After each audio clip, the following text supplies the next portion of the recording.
En el año 350, en Jerusalén, un obispo advierte a sus catecúmenos sobre un enemigo que todavía no ha nacido. 1000 años después, otro santo recorrerá media Europa, asegurando que ese enemigo ya estaba por llegar.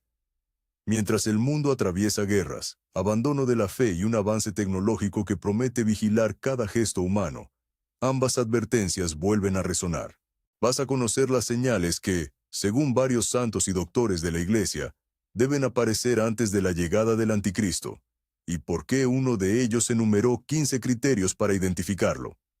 La fuente más antigua no proviene de un santo posterior, sino del propio apóstol Pablo.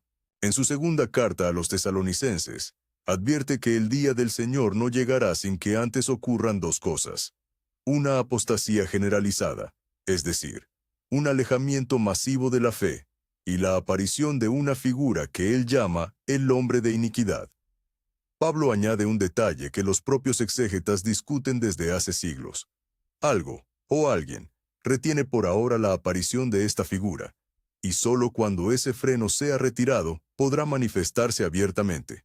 Padres de la Iglesia como San Juan Crisóstomo interpretaron ese freno como el orden y la autoridad legítima que sostienen a la sociedad. Otros lo vincularon con la acción constante del Espíritu Santo a través de la Iglesia. Ninguna interpretación se convirtió en dogma definitivo, y la propia incertidumbre alimenta la advertencia. El freno puede debilitarse mucho antes de que resulte evidente para la mayoría. San Cirilo de Jerusalén, aquel obispo del año 350, ofreció la descripción más detallada de la antigüedad cristiana. En su 15ª catequesis, explicó que el anticristo se presentará como un mago hábil en el engaño, capaz de realizar prodigios falsos para hacerse pasar por bueno, que buscará el poder político hasta dominar territorios enteros, y que llegará a ocupar un templo reconstruido en Jerusalén, reclamando para sí un culto que solo pertenece a Dios. Advirtió también sobre una persecución especialmente dirigida contra los cristianos fieles durante ese periodo, y sobre un tiempo breve pero intenso de tribulación antes de la intervención divina que pondría fin a su reinado.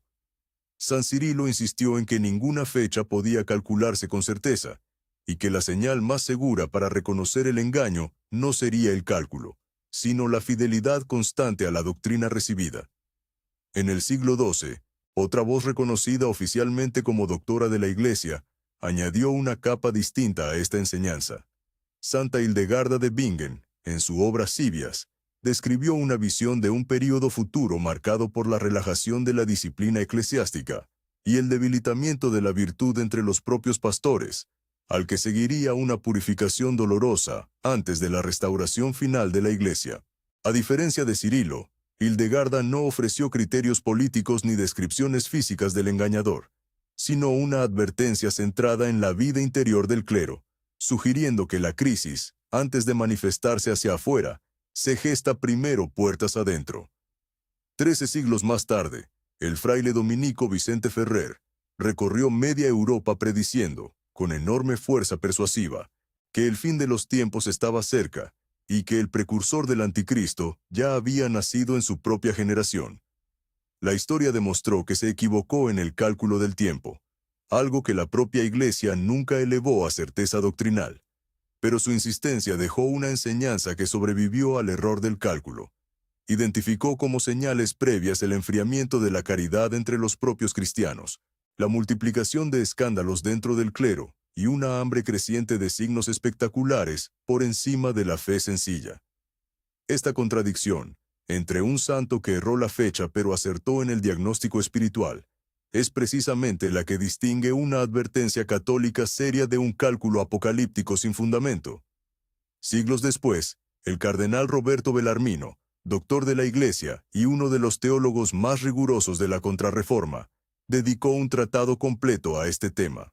Frente a quienes en su época identificaban al anticristo con instituciones enteras, Bellarmino insistió en que se trataría de una persona individual y concreta, y llegó a enumerar 15 criterios distintos para reconocerlo, entre ellos, que provendría del pueblo judío, que reconstruiría el templo de Jerusalén, que negaría a Cristo abiertamente en lugar de disfrazar su error, y que su reinado de persecución duraría un periodo breve y determinado antes de su caída. La erudición de Belarmino no buscaba alimentar el miedo, sino ofrecer un criterio de discernimiento riguroso frente a la tentación de señalar apresuradamente a cualquier figura política o religiosa como el enemigo final. Conviene distinguir con precisión estas fuentes. Ninguna de ellas constituye dogma de fe definido. El Catecismo de la Iglesia Católica sí recoge una enseñanza oficial breve sobre este tema.